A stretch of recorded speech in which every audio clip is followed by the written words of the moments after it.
ॐ शन्नो मित्रशं वरुणः शन्नो भवत्तर्यमा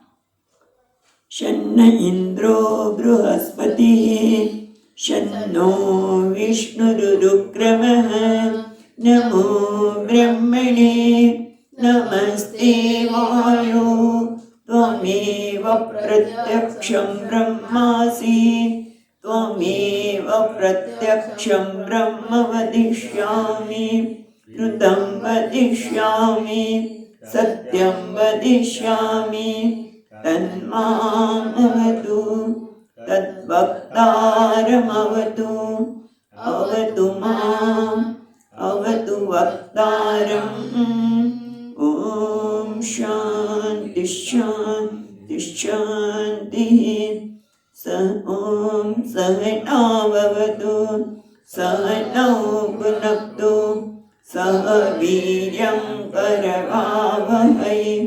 तेजस्विनावधीतमस्तु मा विद्विषावहै ॐ शान्ति शान्ति शान्तिः श्रुतिस्मृतिपुराणानाम् आलयं करुणालयं नमामि भगवत्पादं शङ्करं लोकशङ्करं शङ्करं शङ्कराचार्यं केशवं बादरायणं सूत्रभाष्यकृतौ वन्दे भगवन्तौ पुनः पुनः ईश्वरो गुरुरात्मेति मूर्तिभेदविभागिने व्योमवद्व्याप्तदेहाय दक्षिणामूर्तये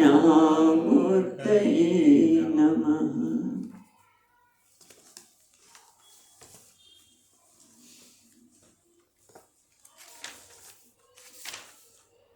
श्रीहरिं परमानन्दम् उपदेष्टारमीश्वरम् व्यापकं सर्वलोकानां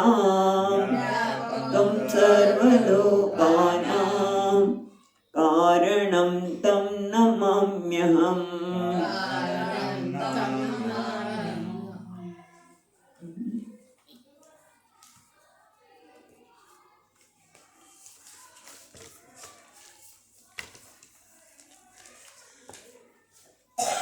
ગઈકાલે આપણે નિધિધ્યાસન માટેના જરૂરી અંગો 15 અંગોની વાત શંકરાચાર્ય મહારાજે કરી અને એમાંના એટલે કે જે અતિ આવશ્યક છે જે 15 અંગો યોગશાસ્ત્રમાં કયા છે એને જ આચાર્ય પોતાની દ્રષ્ટિથી બતાવે છે. સ્થૂળથી સૂક્ષ્મનું નિયમન અને બીજું એક છે કે સૂક્ષ્મથી સ્થૂળનું નિયમન. આ એવી કંઈક વાત છે કે જ્યાં ઉત્તમ સૂક્ષ્મમાં સૂક્ષ્મ છે એની સાથે જોડાઈ જાઓ એટલે બધું જ નિયમન થઈ જાય. એટલે આપણે ગઈકાલે એમાં એ જોયું હતું યમ કોને કહેવાય તો કે સર્વ બ્રહ્મ ઇતિ વિજ્ઞાનાત, તો બધી જ ઇન્દ્રિયો નિગ્રહ સારામાં સારી રીતે થઈ જાય છે. માટે જે આને લોકોએ બધાએ જે વેદાંતના અભ્યાસી છે અપરોક્ષ અનુભૂતિના અભ્યાસી છે એને અભ્યસનીય વારંવાર એનો અભ્યાસ કરવો જોઈએ. પછી નિયમની વાત કરી કે સજાતિ પ્રવાહને જાળવણી અને વિજાતિ પ્રવાહનો તિરસ્કાર. અને નિયમ છે જે પરમ આનંદને આપનારો છે. પછી ત્યાગની વાત કરી. હવે આપણને મૌનની વાત કરે છે કે ત્યાગ કયો છે? જે સામાન્ય ત્યાગ છે એ નહીં, પણ જે પ્રપંચનો ત્યાગ કરીને જે ચિદાત્મ તત્વનું અવલોકન જેમ આપણે મહાત્માની વાત એક નાનકડી યાદ આવી ગઈ કે એક મહાત્મા કે તમે તો ભગવાન પરમાત્માનો ત્યાગ કરી અને પ્રપંચનો સ્વીકાર કર્યો છે, તમે તો અમારા કરતા મહાનનો ત્યાગ કર્યો છે. ખરેખર મહાનનો ત્યાગ નથી, પણ આ તો કહેવાની એક વાત છે. અને હવે આગળ આપણે મૌનના સંદર્ભમાં આવ્યા હતા, બરોબર? 107મા શ્લોકથી આગળ ચિંતન કરીએ.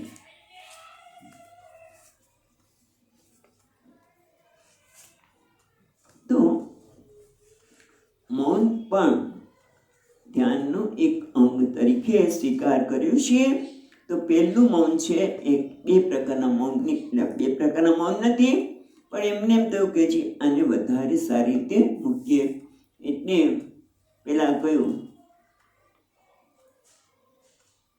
યતો 107મા શ્લોકમાં યતો વાચો નિવર્તન્તે અપ્રાપ્ય મનસા સહ યન મૌનમ યોગીભિર્ગમ્યમ તત ભજેત સર્વદા ભૂતઃ.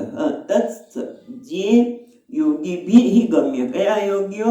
તો કે જે બ્રહ્મ, અહીંયા સરસ શબ્દ વાપર્યો છે યોગીભિ એટલે જ્ઞાન યોગીભિ, જે જ્ઞાન યોગીઓ છે એને આ પ્રકારનું મૌનને સ્વીકાર્યું છે, એને એ ગમ્ય છે, એને જાણે છે.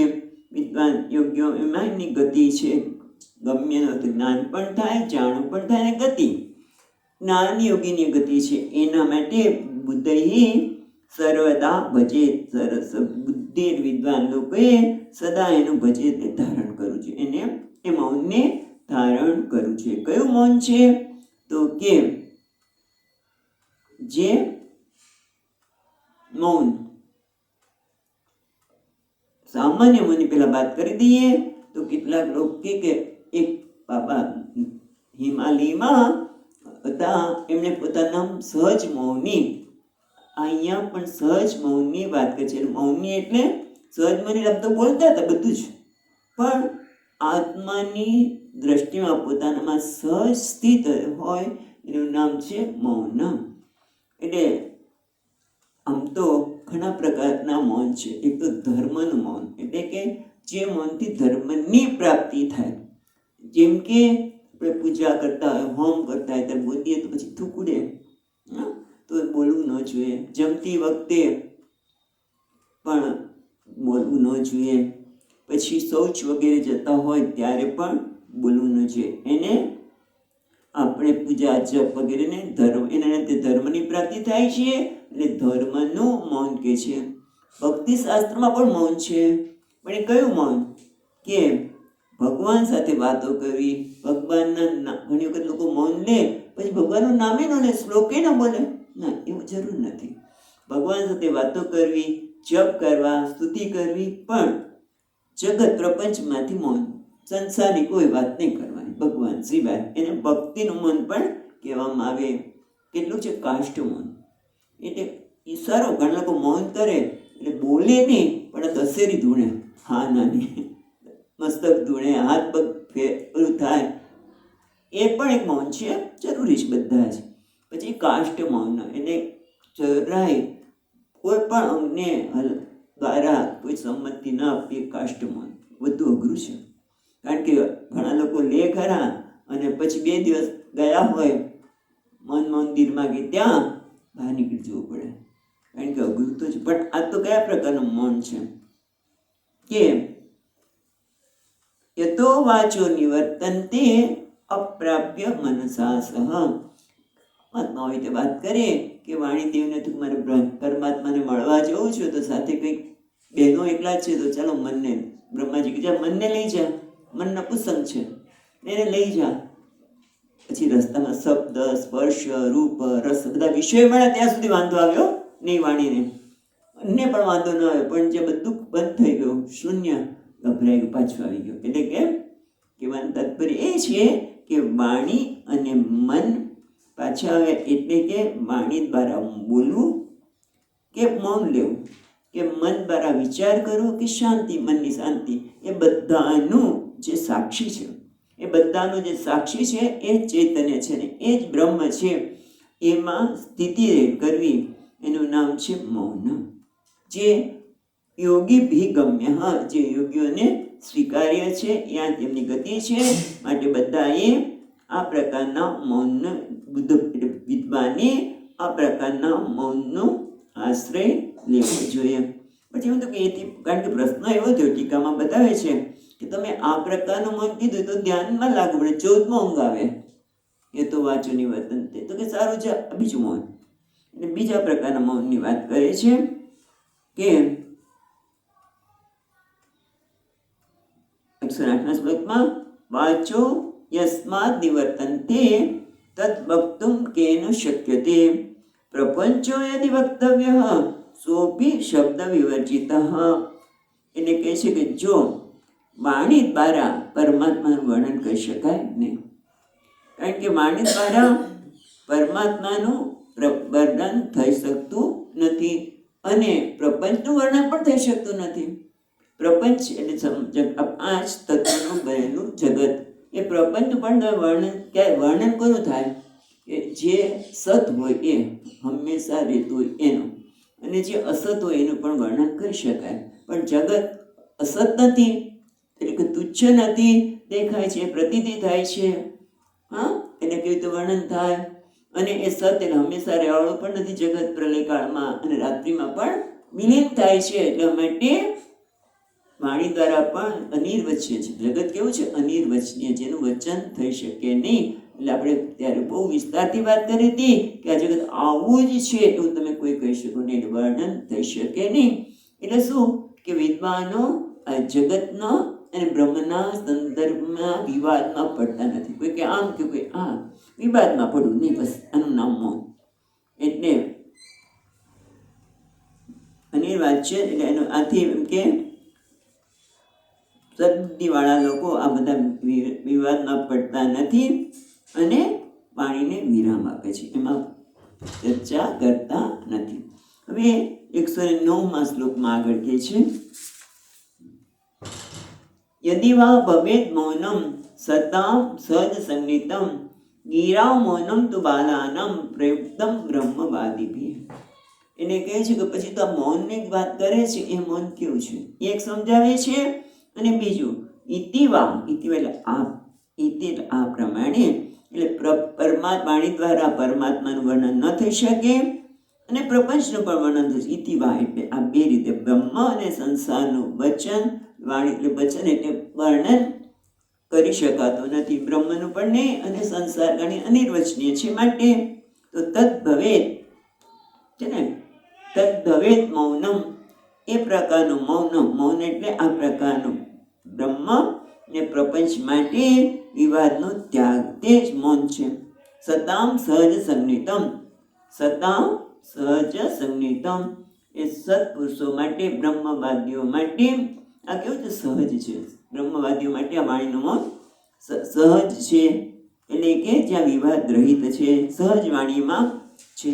પણ હવે પ્રશ્ન થાય, તમે આમ કહો છો કે જ્યાં વાણી પણ વર્ણન બ્રહ્મનું કરી શકતી નથી, તો વેદાંતમાં તો આત્મતત્વની બ્રહ્મની વાત કરે છે, ત્યાં આપણે ભાગવત વગેરેમાં પણ થાય છે. તો એ શું? તો કે વેદાંત જે વર્ણન કરે છે એ બ્રહ્મનું વર્ણન કેવી રીતે કરે છે? લક્ષણાવૃત્તિ દ્વારા. એક છે અજહદ લક્ષણાવૃત્તિ. અજહદ એટલે જે વસ્તુ છે એના કરતાં કંઈક વિશેષ સમજવી. જેમ કે આપણે કોઈને કહીએ ભાઈ 2 કોળિયા તો ખાઈ લે, એટલે ખરેખર 2 કોળિયા ખાવાની વાત નથી કરતા, થોડુંક ખાઈ લે. 2 કોળિયા એટલે 2 થી વધારે કોળિયા તું ખાઈ લે, થોડુંક વધારે તું ખાઈ લે, એને કહેવાય અજહદ લક્ષણ. બ્રહ્મન માટે આ વાત છે. બીજું છે જદ લક્ષણ. જદ એટલે જે છે એમાં થોડુંક વધારે ઉમેરીને, એટલે કે ગંગાયામ ઘોષ, ગંગામાં ગામડું આવેલું છે. ગંગામાં ગામડું ક્યાં આવે? ગંગાના કિનારે. 2 શબ્દ તો રહેવા જ દઈએ છીએ, પણ બીજું એક ઉમેરીએ છીએ અને ગંગાના કિનારે ગામ આવ્યું છે. આ જદ અજદ બંને ભેગે કર્યું, એટલે ત્યાગ ત્યાગ લક્ષણ દ્વારા એનું બ્રહ્મનું વર્ણન કરવામાં આવે છે, ના નિર્દેશ કરવામાં આવે છે. કેવી રીતે? કે એને તત્વમસી મહાવાક્ય પણ આપણે જોઈ ગયા છીએ કે તે કેટલા વર્ષો પહેલા આપણે જોયો હતો ને, મિત્રને વાત કરે છે, એ દેવદત્ત અત્યારે આ સાધુ છે ને, એ દેવદત્ત છે, આપણી સાથે ભણતો હતો ને, એ જ દેવદત્ત અહીંયા છે. તો શું કર્યું?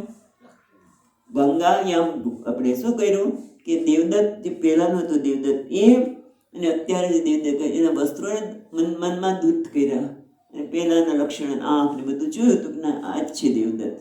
એ તત્વમસી તે તું છે, એમાં જે વેશ છે એને દૂર કરી અને ચૈતન્યનો નિર્દેશ કરે છે. એટલે ટૂંકમાં વાણી શું કરે છે કે જે સત્ય ઉપર, બ્રહ્મ ઉપર, નામરૂપનો જે આરોપ થયો છે એનું માર્જન કરે છે, એને દૂર કરે છે.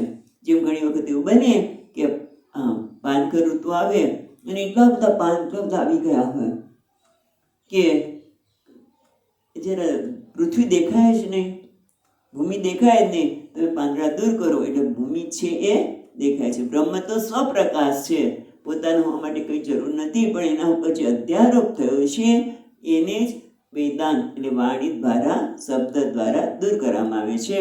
બાકી તો મૌન એટલે જ્યાં વાણીનો વિરામ થાય છે, જ્યાં કોઈ વિવાદ કે કશાની આવશ્યકતા નથી તે. અને અહીંયા શું કહે છે? બાલાનામ ગીરા મૌનમ તુ બાલાનામ.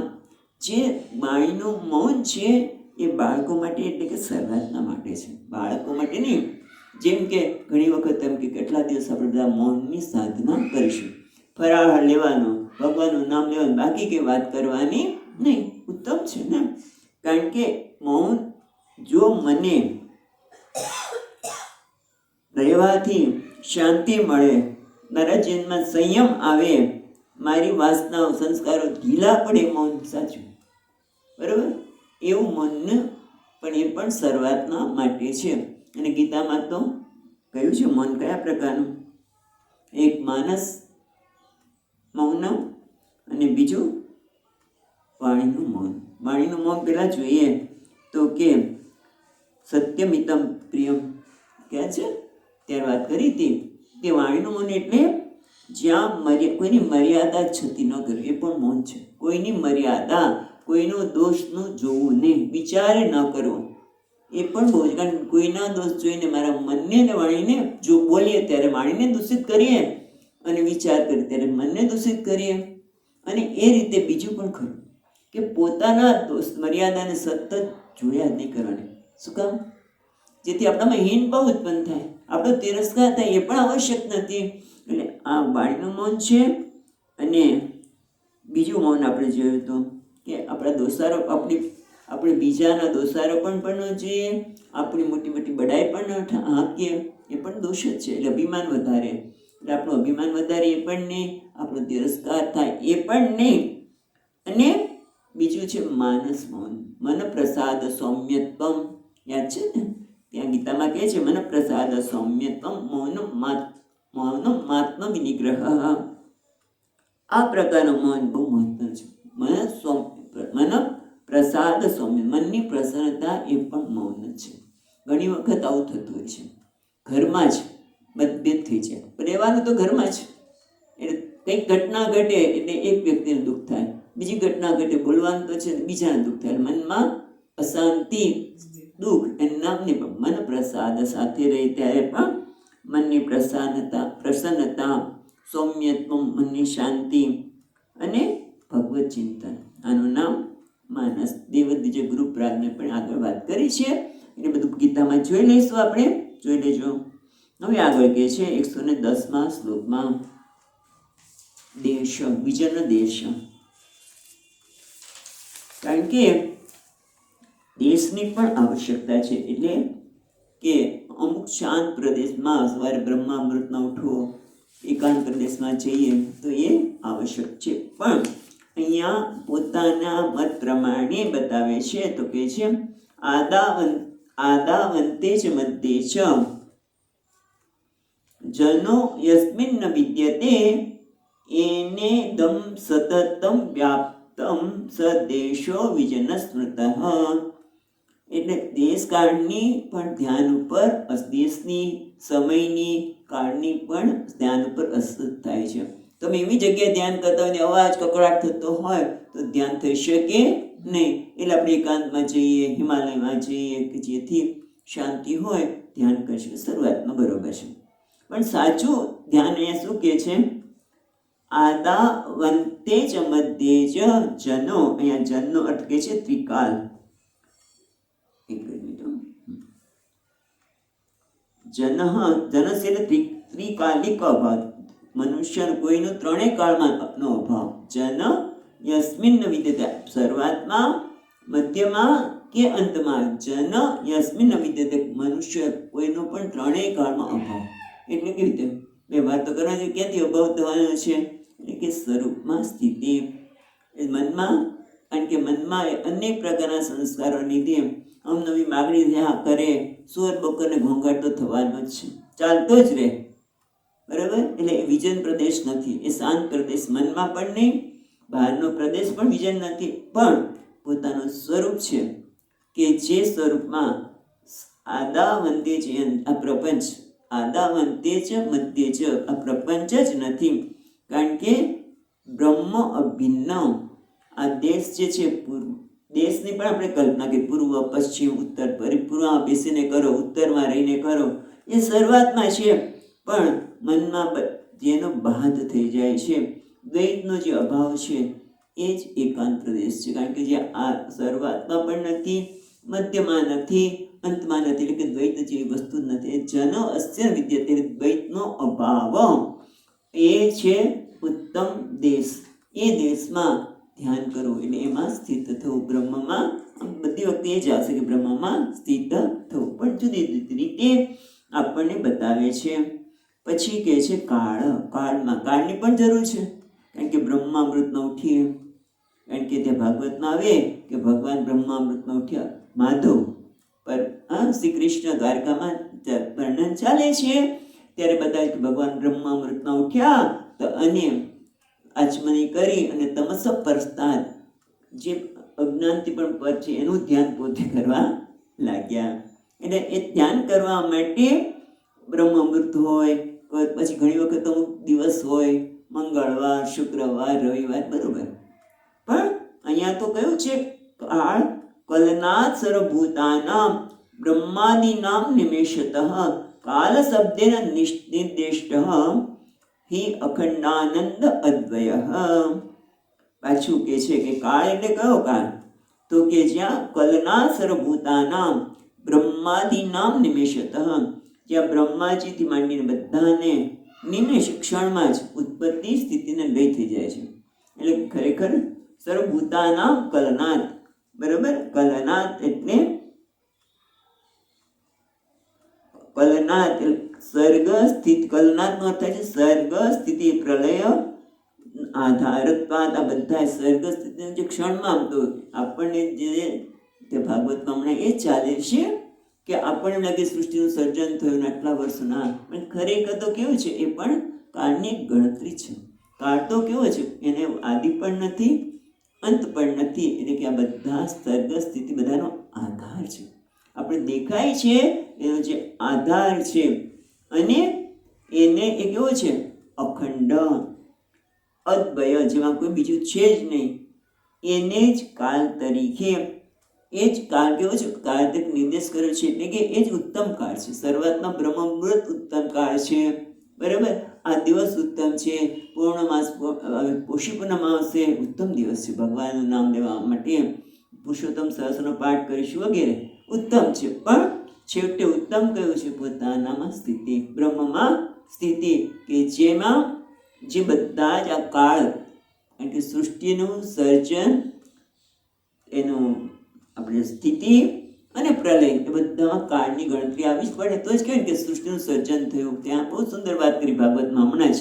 યુગાદિ કાળનો પાછું એક યુગ અને બીજો યુગ શરૂ થાય, એના વચ્ચેના દિવસોને યુગાદિ કે. એ બધું કાળથી જ ગણતરી કરવી પડે. પણ એ કાળની ગણતરી જેના લીધે છે, એ કાળનો પણ જે દ્રષ્ટા છે એ કોણ છે? કાળનો જે કોણ દ્રષ્ટા છે? અત્યારે કયો છે કાળ? વર્તમાનમાં છું. પહેલાં હું અહીંયાથી દોડાદોડ કરીને આવી, સત્સંગ હતો, દોડાદોડ કરીને પહેલાંનો કાળ, એની પણ મને ખબર છે. અત્યારની પણ અત્યારે મને ખબર છે એ કોણ છે? હું એ કાળનો દ્રષ્ટા. એ કેવો છે? અખંડ, અદ્વય અને અખંડ અને અદ્વય એ હું છું. એમાં સ્થિતિ એ ઉત્તમ કાળ છે. હવે આસનની વાત કરે છે એક એક પછી. પેલા દેશ, પછી કાળ. હવે આસનમ.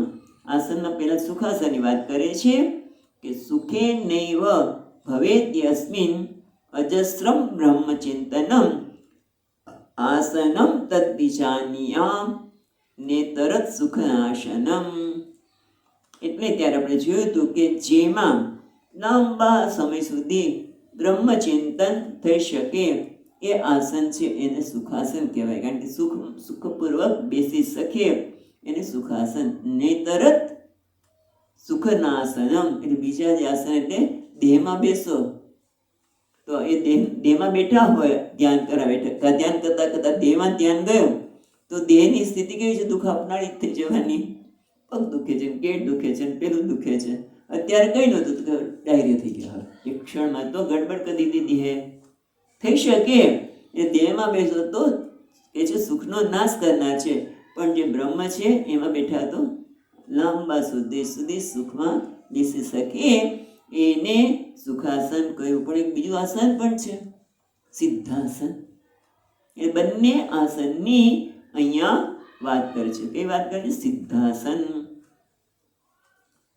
પેલું આસન કહ્યું સુખાસન, અને એ સિવાયનું જે આસન છે એ તો સુખનો નાશ કરનારો છે, એટલે કે દુઃખને આપનારું છે. આ દેહાત્મ બુદ્ધિ એ સુખનો નાશ કરે છે. સિદ્ધમ 113મો શ્લોક. સિદ્ધમ યસ સર્વભૂત. આપણે કરેલા છે માટે બોલતા નથી, રિપીટ નથી કરતા. સિદ્ધમ યસ સર્વભૂતાદિ વિશ્વાધિષ્ઠાનમવ્યયમ યસ્મિન સિદ્ધા સમાવિષ્ટાઃ તદ્વૈ સિદ્ધાસમ વિદુઃ. તેને સિદ્ધાસન વિદુઃ. કોણે? વેદ. જે બ્રહ્મજ્ઞાની છે એ જાણે છે. આને સિદ્ધાસન કહેવાય. અને સિદ્ધાસનના બે અત્યારે આપણે અર્થ કર્યા હતા. એક કર્મધારે અને બીજું તત્પુરુષ. કર્મધારામાં સિદ્ધમ ચ આસન, જે સિદ્ધ પણ છે અને જે આસન છે. એટલે આસન અર્થ શું કર્યો હતો ત્યારે? આશ્રય. આસન એટલે આશ્રય, અને સિદ્ધ એટલે જેને હોવા માટે આધાર આપવો પડતો નથી. સિદ્ધ છે, જે સિદ્ધ છે અને આસન છે. અને બીજું સિદ્ધાનામ આસન સિદ્ધાસન, જે સિદ્ધ પુરુષો જેમાં બેસે છે. સિદ્ધ પુરુષો જેમાં બેસે છે અને પણ સિદ્ધાસન કહેવામાં આવે. તો હવે આપણે જોઈએ સિદ્ધમ એવ આસનમ સિદ્ધાસન. સિદ્ધ એટલે હોવા માટે બીજા પર આધાર રાખવો પડતો નથી. કોણ છે? બ્રહ્મ. હું. મારા હોવા માટે કોઈના પર આધાર રાખવો પડે છે? તો કે ના. હું છું કે નહીં? પૂછી લઈએ તો કે ના, હું છું. હું સ્વયં સિદ્ધ છું. એ સિદ્ધ. અને એમાં જે આસન એટલે આશ્રય, એમાં જેમાં સ્થિતિ થવી જોઈએ. એટલે કે છે કોને? સર્વભૂતાદિ વિશ્વસ્ય અધિષ્ઠાનમ, એટલે બધા પ્રાણી માત્ર જેમાં આશ્રય લે છે, જેનું અધિષ્ઠાન છે એ વિશ્વસ્ય અધિષ્ઠાનમ. તરત કે છે સર્વભૂતાદિ, સર્વ પ્રાણી માત્ર, અને વિશ્વ જેમાં આશ્રય લે છે એ કેવું છે? અવ્યય, જેનો ક્યારેય વ્યય થતો નથી. એ હું કેવો છું? અવ્યય છું. અને બધા પ્રાણી માત્રનો અને વિશ્વનું અધિષ્ઠાન હું આત્મા છે. એ કેવું છે? સિદ્ધ છે. જે સિદ્ધ પણ છે અને જે બધાનો આત્મા આશ્રય પણ છે એ કોણ છે? હું છું. અને એમાં સિદ્ધ પુરુષો સમાવિષ્ટાઃ. સિદ્ધાઃ એટલે જે આપણે બ્રહ્મજ્ઞાનીઓ છે એમાં જ તે સિદ્ધ થયેલા છે. એમાં જ એમને સમાવિષ્ટ થવું, અંદર એની સાથે એક થઈ જવું. સમાવિષ્ટ એક થઈ જવું એ જ તદ્વૈ સિદ્ધાસનમ વિદુઃ. એને સિદ્ધાસન કહેવામાં આવે છે. આસનની વાત કર્યા પછી બીજો અંગ છે મૂળબંધ. કારણ કે યોગ શાસ્ત્રમાં મૂળબંધને પણ આવકારે છે. કારણ કે શરીરની વીર્યસ્ખલન ન થાય અને શરીરમાં શક્તિ જળવાઈ રહે એના માટે ગુદા દ્વારથી વાયુને ઉપર ખેંચવામાં આવે. એને મૂળબંધ કહેવામાં આવે. પણ અહીંયા કયો મૂળબંધ છે? યન મૂલમ સર્વભૂતાનામ યન મૂલમ ચિત્તબંધનમ મૂલબંધમ સદા સેવ્યઃ યોગ્યોऽસૌ રાજયોગિનામ. એટલે હવે કહે છે કે યન મૂલમ, જેનું ધન મૂળ છે, આદિ છે, કારણ છે. પેલો મૂળબંધ શું છે? તમારામાં શક્તિનો સંચાર કરે છે. એને તમે ખેંચી રહો છો અંદરથી વાયુને. એક બીજો શબ્દ ગઈ વખતે પણ વાપર્યો હતો કે એ પ્રકારનું આસન શરૂઆતમાં કરવામાં છે. લોકો કરતા હોય છે ઘણી બધી વાર, વચ્ચે વચ્ચે પણ કરી લે મૂળબંધ, ખોટું નથી. પણ અહીંયા તો કહે છે સર્વભૂતાનાં મૂલમ, એટલે આ પ્રાણી માત્ર જે દેખાય છે એ કયા છે? પંચમહાભૂત પ્રપંચ છે. એ પ્રપંચ એટલે આકાશ, વાયુ, બધા પાંચે તત્વનું પણ જે કારણ છે મૂળ, જેમાં ઘડાનું કારણ છે માટી, એને કહેવાય મૂળ. એમાં આ પ્રાણી માત્રનું જે મૂળ છે તેને કહેવાય છે મૂળ. અને યન મૂલમ ચિત્તબંધનમ, અને જે મૂળ, જે ચિત્તબંધનમ મૂલમ, જે ચિત્તના બંધનનું મૂળ કારણ છે. બે કારણ બતાવ્યા. એક પ્રાણી નામ ભૂતાનામ કારણમ મૂલમ, એને મૂળ કયું? મૂળ કયું. અને હવે બીજું એક મૂળ કયું છે? ચિત્તબંધન, જે ચિત્તને બાંધે છે, જે ચિત્તને વિકસિત કરે છે. ચિત્તને બાંધે છે એટલે ચિત્તને વિકસિત કરે છે. ચિત્તને વિકસિત કરે છે કેમ? મન કેમ વિકસિત થાય છે? મનમાં રાગ, દ્વેષ, ભય એ બધું મનને બંધન કરનારું છે. પણ એનું કારણ શું છે? અજ્ઞાન. અજ્ઞાનના કારણે જ મારી જાતને, મનને અધૂરપ જણાય છે. અને એટલા માટે અધૂરપને પૂરું કરવા માટે રાગ, દ્વેષ વગેરે મનમાં વિક્ષેપ આવે છે. પણ એનું કારણ છે અજ્ઞાન. અને અજ્ઞાનનું પણ મૂળ કોણ છે? અજ્ઞાન કોના આધારે છે? એની સત્તા સ્ફૂર્તિ ક્યાંથી આવે? તો બ્રહ્મના આધારે. એને પણ બ્રહ્મ જ ચિત્તબંધનમ મૂલમ, અને સર્વ પ્રાણીના મૂલમ યસ્મિન મૂલબંધમ સર. આ પ્રકારના મૂળબંધને બધાએ સેવા, એનું સેવન કરવું જોઈએ, એને આદર આપવો જોઈએ. અને કયા કહે છે? રાજયોગી નામ, એટલે વ્યવહારે અવિકસિત ચિત્ત લક્ષણ રાજયોગ. રાજયોગી, પણ રાજયોગ કોને કહેવાય? તો કે જે વ્યવહારમાં પણ જેનું ચિત્ત વિક્ષિપ્ત થતું નથી એવા લક્ષણ વાળો, જેને રાજયોગ કહેવાય છે.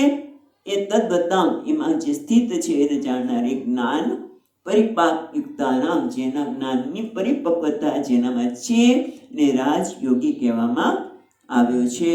અને એને રાજયોગીના યોગ્ય અસો, એના માટે આ જ મૂળબંધ સદા સેવા યોગ્ય છે. આપણા બધા માટે પણ એ જ છે. હવે કહે છે મૂળબંધ પછી આવે છે દેહ સામ્ય. આપણે બધા આગળના શ્લોકમાં એ બધું આવી ગયું છે. ક્યાં આપ્યું છે? 102 કે 3 છે. હવે આવે છે દેહ સામ્ય. છે તો દેહ સામ્ય કરી કહે એટલે દેહની સમાનતા.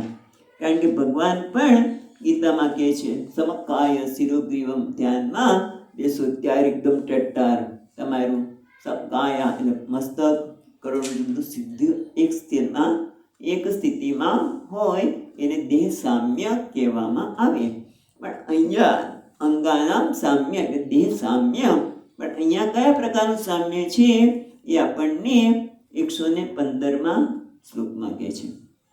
અંગાનામ સમતામ વિદ્યા સમે બ્રહ્મણિ લીયતે નો ચેત નૈવ સમત્વમ ઋજુત્વમ શુષ્ક વૃક્ષવત. એટલે અહીંયા બહુ કડક શબ્દમાં મહારાજ કહી દે છે કે દેહનું સામ્ય એટલે ફક્ત આ શરીર એકદમ સ્થિર રહે, એના માટે ટટ્ટા રહે, કરોડરજ્જુ સ્થિર રહે, એ બરોબર છે. પણ એ કેવું સામ્યત્વ છે? એ તો જેમનું ઠૂઠું હોય ને, ઋજુત્વમ શુષ્ક વૃક્ષવત, જે વૃક્ષ છે એ વધતું જ, કારણ કે સુકાઈ ગયું છે એટલે પવનથી પેલું વૃક્ષને પવન આવે તો હલી શકે ખરી ડાળીઓ, પણ આમાં કંઈ છે જ નહીં, શુષ્ક એટલે હલતું નથી. એ સામાન્ય જે દેહનું સામ્ય છે તે શરૂઆતમાં બરોબર છે, એટલે ભગવાન જ કહે છે ગીતામાં. પણ છેવટનું પોતાના મત પ્રમાણે આ સ્થિતિમાં આપણને મૂકવું જોઈએ. સાધકે, સિદ્ધ પુરુષોએ આ પ્રકારના અંગ સામ્યને સ્વીકાર કર્યો છે. શું? અંગાનામ સમતામ વિદ્યાત સમે બ્રહ્મણી નિયતે. ત્યારે આપણે જોયું તો અંગાનામ એટલે બ્રહ્મણી અધ્યસ્થાનામ, કારણ કે અંગો બધા તો અંગાનામ સમતા વિદ્યા, બધા અંગોની સમતા, કારણ કે બધા અંગોની સમતા તો છે જ નહીં. દરેક અંગ તો જુદા જુદા છે. હાથ પગ બધાનું કાર્ય જુદું, બધાને આકાર જુદા. પણ તો પછી એમાં કહે છે અંગાનામ સમતામ વિદ્યાત, એટલે સમતા, એમાં સમત્વ, અંગોમાં સમત્વ દૃષ્ટિ કરવી. કઈ રીતે? કે અંગોમાં તો વૈષમ્ય છે, પણ એ બધા જ પરમાત્મા પર અધ્યારોપી છે. દરેક અંગની જે શક્તિ છે એ પરમાત્મામાંથી, અસ્થિભાત ને પ્રિયમાંથી આવે છે. એટલે અંગોમાં દયની વિવિધતા, અથવા તો શરૂઆતમાં તમે અંગોનું એનું નિરીક્ષણ કરો, પણ આ બધા અંગોનું જે સમાનતા કઈ છે, પરમાત્માના લીધે છે. એમાં બધા અંગોને લય કરવો, એને જ અંગની સમાનતા કહેવામાં આવે છે. બરાબર? બાકી તો કેવું શુષ્ક ઠૂઠું, સૂકું ઝાડના ઠૂઠા જેવી સ્થિતિને અંગની સમાનતા સ્વીકાર્ય નથી અહીંયા એમને. હવે દ્રષ્ટિની સ્થિતિ, દૃક સ્થિતિ અથવા તો દ્રષ્ટિની સ્થિરતા. હવે પછીનો અંગ છે દૃક સ્થિતિ અથવા તો દ્રષ્ટિની સ્થિરતા. તો એને કઈ કહેવામાં આવે છે? તો પેલા કે છે દ્રષ્ટિમ જ્ઞાનમયમ કૃત્વા પશ્યેદ બ્રહ્મમયમ જગત સા દૃષ્ટિ પરમોદારા ન નાસાગ્ર અવલોકિની. દ્રષ્ટિની સ્થિરતા કરવા માટે સામાન્ય શું કરવામાં આવે છે? કોઈ શરીરના અંગ ઉપર દ્રષ્ટિને સ્થિર કરવામાં આવે. સામાન્ય નાસાગ્ર, નાકના અગ્રભાગમાં અથવા તો અહીંયા આજ્ઞાચક્રમાં એ રીતે દ્રષ્ટિને સ્થિર કરવામાં આવે છે. બરોબર છે. પણ અહીંયા હવે કઈ કહે છે? દ્રષ્ટિ જ્ઞાનમયમ કૃત્વા. દ્રષ્ટિ જે બહિર્મુખ છે એને અંતર્મુખ કરવા માટે શરૂઆતમાં આપણે નાકના અગ્રભાગ ઉપર મૂકીએ. બરોબર છે. પણ અહીંયા તો કહે છે જે બહિર્મુખ દૃષ્ટિ છે, જે જગતનું ચિંતન જ કર્યા કરે છે. એટલે કે કેમ ચિંતન કરે છે? કારણ કે એના માટે આ રાગ દ્વેષ બધું મહત્વનું છે, અને એના કારણે નજીકમાં નજીક રહેલા પરમાત્માનું દર્શન કરી શકતી નથી. અને એટલા માટે અહીંયા કહે છે કે દ્રષ્ટિ જ્ઞાનમયમ કૃત્વા પશ્યેદ બ્રહ્મમયમ જગત. આ બધું જ જગતને બ્રહ્મમય છો. અને ત્યારે આપણે વાત કરી હતી કે બે રીતે જોવાય. સગુણ બ્રહ્મને પણ જોઈ શકાય કે આ બધા જગતની અંદર ભગવાનની બુદ્ધિમત્તાના દર્શન થાય, ભગવાનની કૃપાના દર્શન થાય, કે ભગવાનની કેટલી કૃપા છે કે આજે હું સત્સંગ તો કરી શકું છું, હું બેસી તો શકું છું. કેટલું જ્યાં જોઈએ ત્યાં એની કૃપાના દર્શન થાય ભક્તને.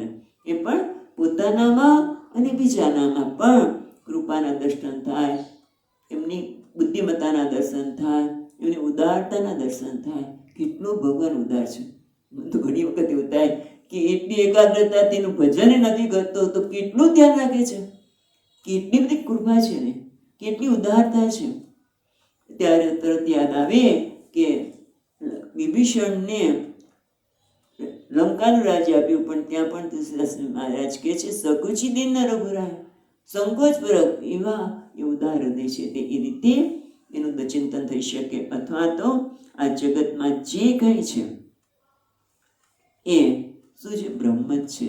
દ્રષ્ટિ જ્ઞાનમયમ એટલે ભગવાનની આ બ્રહ્મની જ કૃપાની દ્રષ્ટિ છે એ પણ જોવાય. અથવા તો ગોપીઓની છે, ભગવાન જ્યાં શ્યામ રંગ ભમરાને જોઈએ તો એમાં ભગવાનના દર્શન. રીતે શરૂઆતમાં આપણા બહુ જ એ પછી તો બહુ બેદાંતી થઈ ગયા. આપણે એનું આખું એમનું સ્વરૂપ રૂપ દેખાય છે. એ મહાત્મા પણ વાદળને જુએ ને આમ ગડગડા થઈ જાય કે આમ કૃષ્ણને યાદ આવે, કૃષ્ણને યાદ આવે, અને પછી એકદમ બધા થઈ જતા. એટલે ગોપીઓ કે ભક્તો હોય એને કૃષ્ણ બધે દેખાતા હોય, અને એનાથી પણ આગળ વેદાંતી છે એ તો શું કરે છે કે જ્યાં જ્યાં જોઈએ છે ત્યાં એ અસ્થિ ભાતિને પ્રેમના દર્શન કરે છે. નામરૂપ ભલે દેખાતા હોય પણ એને શું છે વેશ છે, એ વેશ છે ને વેશનો પહેરનારમાં એ દ્રષ્ટિ કરે છે. મહાત્મા યાદ નથી ના ના ના એ હમણાં જ યાદ આવશે, પણ જ્યારે તમે એકદમ વિચાર કરવા જાઓ એટલે મન સ્તબ્ધ થઈ જાય એટલે આવે નહીં. પણ તેમનું પિક્ચર બહુ જ દેખાય છે ને એ ઓકે જ આવશે ત્યારે જોઈશું. પણ કહેવાનું તાત્પર્ય એ છે કે કાં તો રંગ જોઈને ભગવાનના દર્શન કે શ્યામ સમરૂપ જોઈને શ્યામ સંગત નહીં જાવું એ પછી એ ગોપ્યો કે શ્યામ રંગ સમીપે ન જાવું મારે શ્યામ, પણ એ શ્યામમાં જ એના દર્શન શ્યામ રંગ જોઈને જ એ કૃષ્ણમાં ખોવાય છે. એટલે ઘણી વખત ગોપીને કહેવું પડે કે ભાઈ તું અહીંથી જા તો મેં ઘરનું કામ કરી શકે, મારા મનમાંથી તું દૂર થા, અને જ્યાં જ્યાં જઉં છું તારી યાદ આવે છે, જ્યાં જ્યાં નજર કરું ત્યાં યાદી ભરતા, એવી એમની સ્થિતિ હતી ગોપીઓની. અને એટલા માટે એવી રીતે પણ કરી શકાય, અથવા તો આ પણ કે જે કંઈ દેખાય છે એમાં એ પર અસ્થિભાતિ પ્રિય છે, આ બધું એનો વેશ છે, આ ગમે તે વેશમાં પરમાત્મા આવે જ, પણ છે તો પરમાત્મા જ્ઞાનમય દ્રષ્ટિ કરવા કૃપા. પછી એમને થયું કે એના કરતાં આ પણ બહુ મહત્વની છે.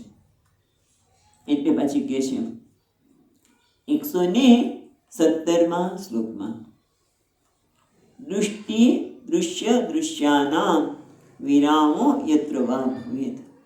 કદાચ આ જગતમાં વિવિધતાના લીધે જો દ્રષ્ટિ જ્ઞાનમય ન થતી તો આ રીતે કરો.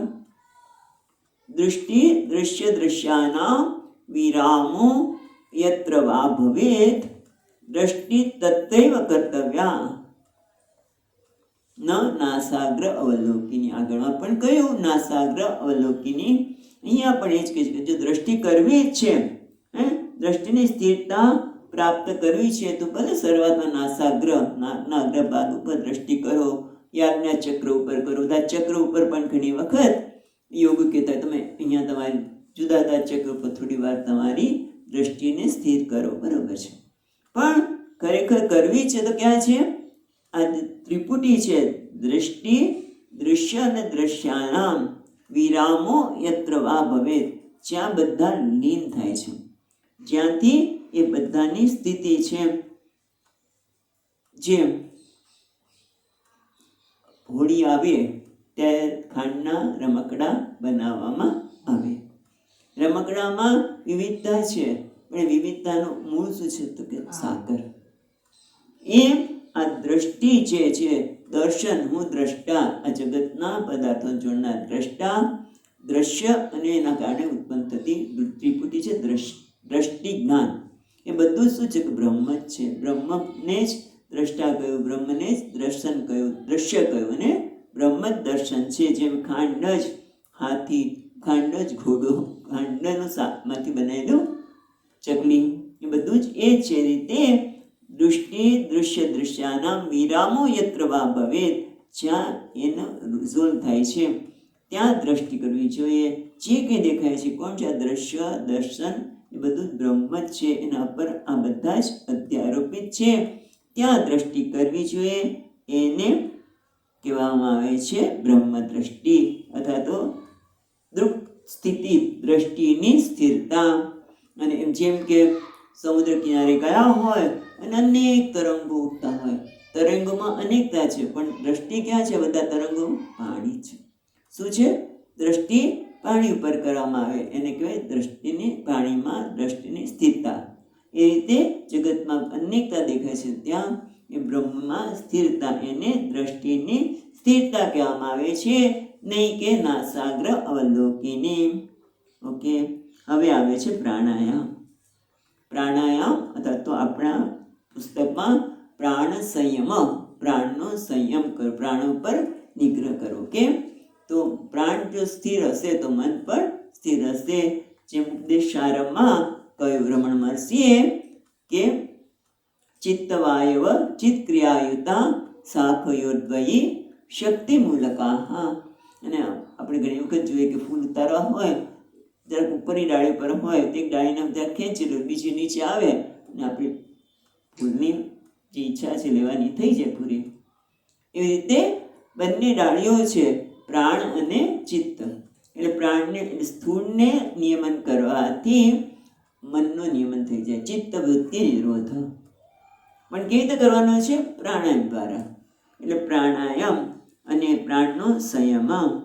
એટલે પેલામાં યોગશાસ્ત્રમાં સ્થૂળમાંથી સૂક્ષ્મનું નિયમન થાય છે, અહીંયા સૂક્ષ્મમાંથી સ્થૂળનું નિયમન કરવાનું છે. અને આપણે જોયું હતું એ પ્રમાણે પ્રાણાયામમાં જે અંદર લઈએ એ રેચક, બહાર કાઢીએ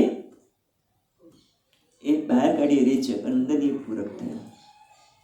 હા, યા કરે જ માતા.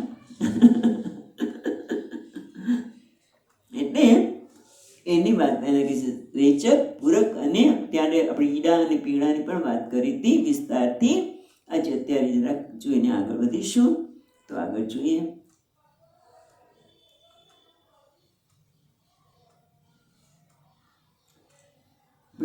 118મો શ્લોક વાંચીએ છીએ આપણે, અહીંયા સુધી કરેલું.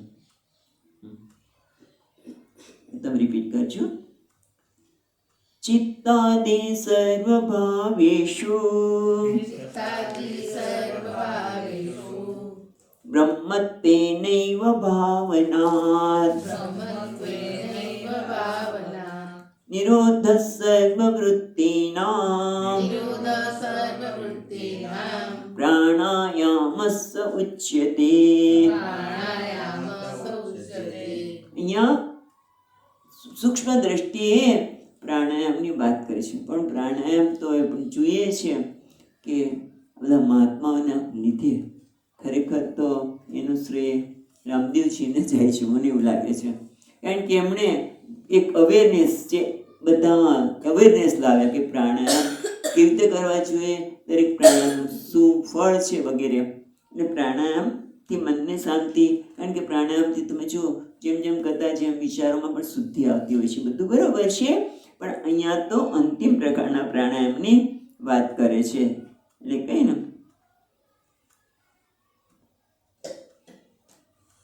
ચિત્તાદિ સર્વ ભાવેષુ, અહીંયા મનો આગળ જોઈએ. મન અધીનત્વાદ પ્રાણસ્ય મનો નિરોધે નૈવ પ્રાણ નિરોધઃ.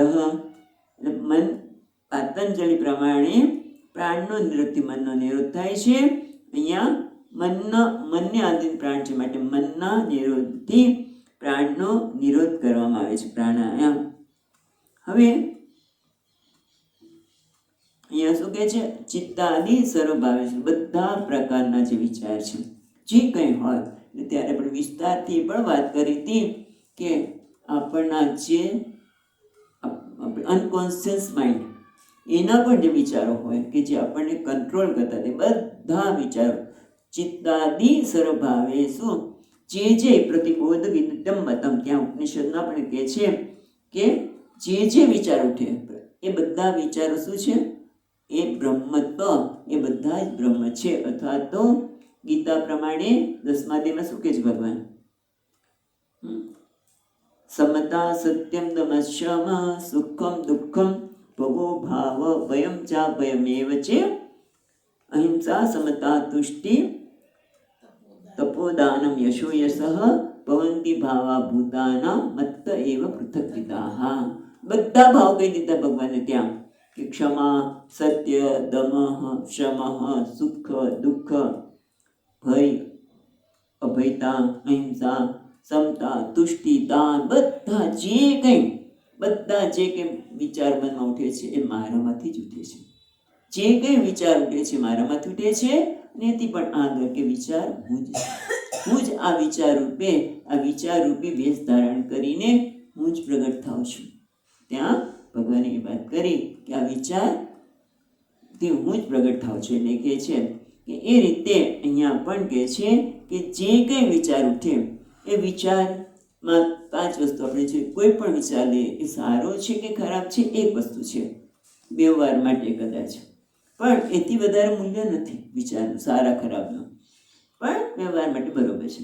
પણ છતાં એ બધામાં શું છે? અસ્થિ, ભાતિ, પ્રિય અને નામ અને રૂપ. એક વિચાર એક નામ રૂપ છે, બીજાનું બીજું છે. એ બધાને આ પ્રકાર જેવા જેવા વિચાર ઉઠે એટલે હું આવો છું અને તેવું છું એવા કરવા કરતાં મારામાં આવા વિચાર કેમ આવ્યા?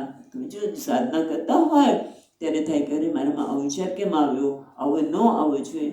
જે વિચાર આવે છે એને આવો કે ન આવવો જોઈએ એવું કહેવાને બદલે એમાં જુઓ કે વિચારમાં શું છે? મહત્વ અસ્થિ ભાતિ પ્રેમ. આ બ્રહ્મ જ આ વિચાર ઉપર પ્રગટ થયો છે. પછી એને એના ઉપર પાછું એક તો બ્રહ્મ પર અધ્યારોપ કર્યો, એ વેશ લઈને આવે છે, અને પછી એના પર બીજો અધ્યારોપ સારો ખરાબ ન કરીએ છીએ. પણ વિચારને કેમ નામરૂપની સત્યતા આપી છે? માટે જેટલી નામરૂપની સત્યતા આપી એટલે બધા જ પ્રકારની મથલ થાય. નામરૂપિયા એ વેશ છે, અને વેશને નહીં પણ વેશને પહેરનારને જોવા માટે પ્રયત્ન કરીએ તો શું થાય? મન શાંત થઈ જાય. હું તને કહું, મને તો અહીંયા ગયું, જ્યાં જોવે જ્યાં જા, તારે જવું હોય ત્યાં જા, પણ બધું છે તો એનો એ જ, તું જ બધા રૂપે પ્રગટ થયેલો. શું માટે? જ્યાં જવું હોય તો. તમે છૂટ આપો ને તો નાના બાળકને તો ન જાય. મન પણ એવું છે, છૂટ આપી જોઈએ તો ન જવું. એટલે આને કહે છે ચિત્તાદિ સ્વરૂભાવે શું બ્રહ્મત્વેન ભાવના નિરોધ સર્વવૃત્તિ. તે બધી વૃત્તિઓ શાંત થઈ જાય છે અને એને પ્રાણાયામ ઉચ્ચેતે. આમ તો નિરોધ એટલે શાંત થવું એવું થયું અત્યારે યાદ. એટલે મન એના લીધે પ્રાણ પણ શાંત થઈ જાય છે. હવે અચ્છા, બે પ્રકારની વાત કરી કે રેચક અને પૂરક પ્રાણાયામ પણ જરૂરી છે. રેચક એટલે ખાલી કરવું અને પૂરક એટલે ભરવું. તો કયા પ્રકારનો છે એ આપણને હવે 119માં શ્લોકમાં કહે છે. અમું પ્રાણાયામ સ્વાભિમતેન રેચકાદિ વિભાગત્રયેણ લક્ષ્યતિ. સ્વાભિમતેન પોતાના મત પ્રમાણે, પોતાની દ્રષ્ટિ પ્રમાણે હવે આપણને રેચક, પૂરક અને કુંભકની વ્યાખ્યા કરે છે. તો એ કહે છે 119મો શ્લોક. નિષેધમ પ્રપંચસ્ય રેચકાખ્ય સમીરણઃ બ્રહ્મૈવાસ્મિયા વૃત્તિઃ પુરકો વાયુરીરિતઃ. એટલે કે છે નિષેધમ પ્રપંચસ્ય રેચકાખ્ય સમીરણઃ. સમીરણ એટલે સારી રીતે કહેવામાં આવે છે. નિષેધમ પ્રપંચનો નિષેધ. રેચક એટલે ખાલી કરવું. જે અંદર પડ્યું છે એને ખાલી કરી નાખો. પાણી ડોલમાં પાણી ભર્યું છે, તમે ખાલી કરી નાખ્યું એટલે ખાલી થઈ ગયું. પાણીને ખાલી કર્યું. એમ આ મનમાં શું છે? પ્રપંચ. કયા પ્રપંચ? નહીં, પ્રપંચની સત્યતા. જગતને બે પ્રકારની આપણી મુશ્કેલી છે. એક તો પ્રપંચને, જગતને સત્ય માનો અને દેહને આત્મા માનો. એ આ બધી સમસ્યાનું મૂળ છે. જે સત્ય નથી, માટે સત્ય હોય તો કંઈ મુશ્કેલી ન હતી. હા, સત્ય જે છે એનું જે સ્વરૂપ હોય તો વાંધો નહીં. દેહ જ આત્માનું સ્વરૂપ એટલે દેહ જ આત્મા હોય તો વાંધો નહીં, પણ એવું નથી. માટે એટલે કહે છે નિષેધનમ પ્રપંચસ્ય. કારણ કે પ્રપંચનો નિષેધ કરવો, એને સત્યતા ન આપવી, એને રેચક પ્રાણાયામ કહેવામાં આવે છે. અને પૂર્વું શેનાથી? તો કે બ્રહ્મૈવા અહમસ્મિ, હું જ બ્રહ્મ છું. આ વૃત્તિને સતત જોવી, હું પૂર્ણ છું એને જોવી, એને પૂરક એવું કહેવામાં આવે છે. અને વિશેષ ચર્ચા કાલે કરીશું. બરાબર? ઓમ પૂર્ણમદઃ પૂર્ણમિદં પૂર્ણાત પૂર્ણમુદચ્યતે પૂર્ણસ્ય પૂર્ણમાદાય પૂર્ણમેવાવશિષ્યતે. ઓમ શાંતિ શાંતિ શાંતિ. શંકરં શંકરાચાર્યં કેશવં બાદરાયણં સૂત્રભાષ્યકૃતૌ વંદે ભગવन्तौ પુનઃ પુનઃ. ઈશ્વરો ગુરુરાત્મેતિ દ્વિભાગિને વ્યોમવદ્વ્યાપ્તદેહાય દક્ષિણામૂર્તયે નમઃ. ઓમ શાંતિ શાંતિ શાંતિ. હરિ ઓમ શ્રી ગુરુભ્યો નમઃ હરિ ઓમ.